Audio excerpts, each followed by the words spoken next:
ஏற்கனவே இந்த பால் அவ்வப்போது இந்த ஆண்டுக்கு ஒரு முறை உயர்றதுனால சில மக்கள் வந்து குடும்ப நம்மளால கேட்குறாங்க. இதெல்லாம் இல்லாமல் பண்ணணும்னா நீங்கள் வந்து எனக்கு தெரிஞ்சு பால் வளத்துறை வந்து தமிழ்நாட்டில் உச்சத்தை பொறுத்தவரை நம்ம தலைவருடைய ஆட்சி பார்த்தீங்கன்னா 38 லட்சத்தி சில லிட்டர் பால் ஒரு நாள் 6 லிட்டர் கொள்முதல் பண்ண நம்ம அரசு. அவங்க எப்போ இருக்கா அந்த கொரோனா காலத்தில் வந்து 40 லட்சம் வந்து சொன்னாங்க.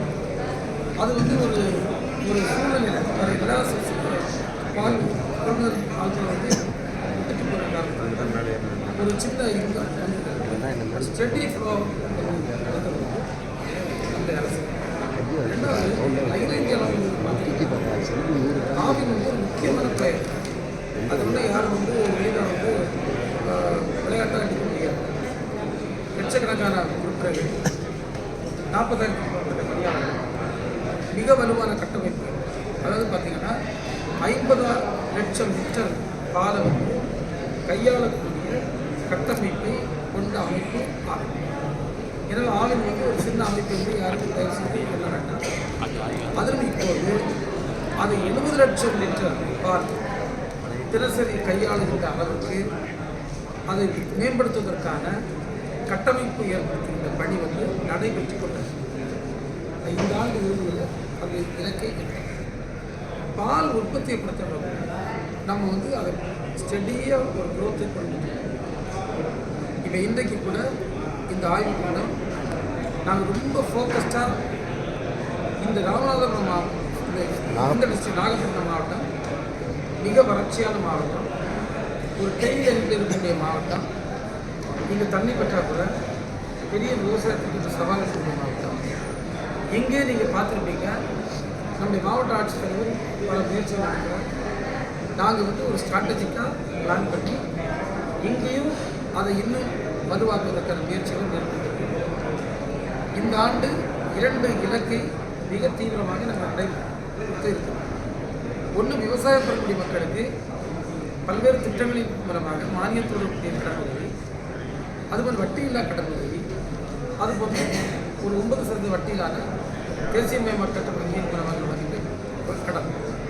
ஆக இதில் ஏதாவது ஒன்று அவங்களை பயனாளி ஆக்கி அனைத்து விவசாயிகளுக்கும் அந்த கடன் உதவியை பெற்றுக் கொடுக்கலாம். யாருக்கெல்லாம் தேவை. ரெண்டாவது பார்த்தீங்கன்னா நமக்கு இருக்கக்கூடிய 9,000க்கும் மேற்பட்ட சங்கங்கள், இந்த அத்தனை சங்கங்களும் லாப நோக்கில் லாபத்தோடு செயல்படக்கூடிய சங்கங்களாக மாற்றுகிறார்கள்.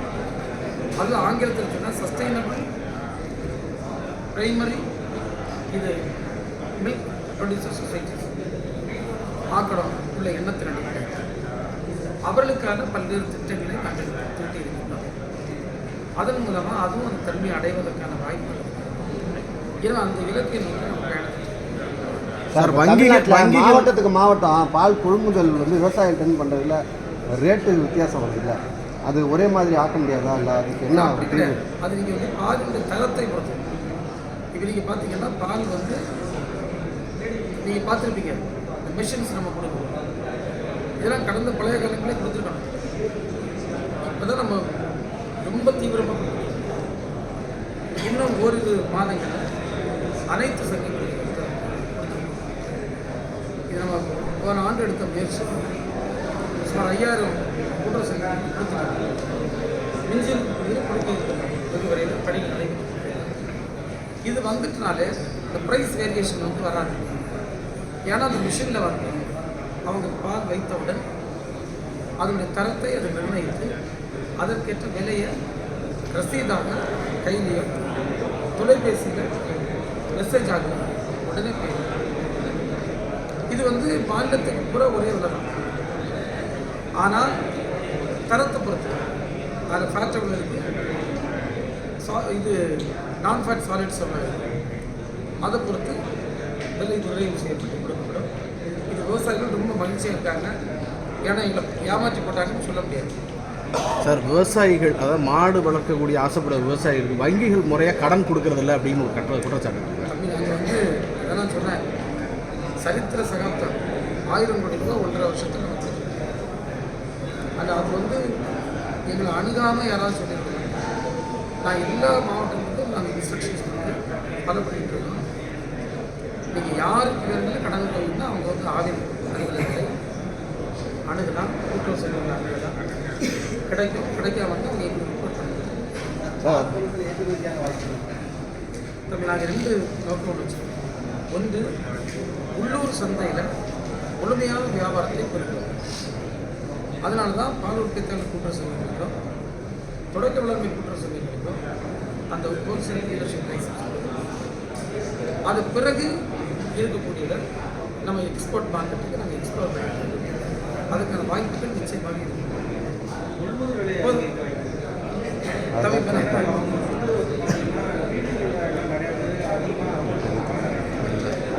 கொள்முதல் விலை அதிகரிக்க வாய்ப்பு தான் நானும் சொல்கிறேன். ரீட்டைல் மார்க்கெட்டில் எப்போவுமே உங்களுக்கு தெரியாது.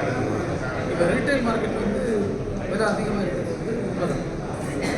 அதை வந்து ரீட்டைல் மார்க்கெட்டோட ஹோல்சேல் மார்க்கெட்டு விலைப்படுத்திட்டோம்னா எந்த பொருள் கம்பெனி வாய்ப்பு இருக்காது. ஆனால் அதை நம்பி நம்ம இருக்க முடியாது. அந்த மார்க்கெட் வந்து ஃப்ளக்சுவேட்டிங், ஒரு நாள் இருக்கும் ஒரு நாள் இருக்காது. இப்போ ஆவினை பொறுத்தவரை வருஷத்தில் 365 நாளும் ஒரே விலையை நம்ம கொடுக்கணும். ஒன்று. ரெண்டாவது, பால் எவ்வளவு தந்தாலும் நம்ம எடுக்கணும். இந்த உத்தரவாதம் என்பது விவசாயிக்கு மிக மிக முக்கியமானது. அந்த உத்தரவாதத்தை தருகின்ற ஒரே கட்டமைப்பு இன்றைக்கு தமிழ்நாட்டில் ஆகும். விலையை பொறுத்தவரை உங்களுக்கு நல்லா தெரியும். நம்முடைய தலைவருடைய ஆட்சியில் முதல்ல 3 ரூபாய் கொடுத்தாங்க. 2வது 3 ரூபாய் ஊக்கத்தொகை 6 ரூபாய், 1 ரூபாய் தரமான பாலுக்கு கொடுக்கணும். அப்படி ஆகிய 7 ரூபாய் கூடியிருக்கு. இந்த ஸ்பாட் டெக்னாலஜி மிஷின் போட்டனால கண்டிப்பாக 3 to 4, 3, 4, 5 அளவு அதுவும் கூடுதலாக கிடைக்கும். சார் ஒரு கோரிக்கை மட்டும் சார், இப்போ எங்கள் ஊரில் வந்து சார் உப்பு மண்ணுங்கிறதுனால புல் வளர்றது சிரமமாக இருக்குது. இதுக்கு ஏற்ற புல் வளரணும். அதே சமயம் இந்த கடற்கரை ஓரத்தில் இருக்கிற கால்நடையில் அதிகம் பால் கொடுக்குற மாதிரி ரகங்களை இங்கே இன்ட்ரடியூஸ் பண்ணணும். அதுக்கு நீங்களும் கால்நடைத்துறை இதுவும் சேர்ந்து ஒரு எங்களுக்கு கருத்தரங்கு மாதிரி சயின்டிஸ்ட்டை வச்சு போடணும். மாவட்டம் ஃபுல்லாக உள்ள விவசாயிகளை இல்லை மாவட்டம் ஃபுல்லாக உள்ள விவசாயிகளை ஒருங்கிணைச்சு நீங்கள் நான் தான் இப்போ நம்முடைய சங்கங்கள் மூலமாக விவசாயிகள் ஒருங்கிணைக்க சொல்லியிருக்கோம். இப்போ இந்த மாவட்டத்தை பொறுத்தவரை நாகப்பட்டினத்தை பொறுத்தவரை நம்முடைய பத்திரிகையாளர் கூறியிருக்கும்போது பல்வேறு காரணங்களாக பாலினுடைய தரம் குறைவாக வருதுன்னு சொன்னாங்க. விவசாயிகிட்ட போது விழிப்புணர்வு இல்லை என்ற கருத்தும் இங்கே வந்திருக்கிறது. உறுதியாக கால்நடை வளர்ச்சித்துறை மூலமாக நம்முடைய இந்த ஆவின்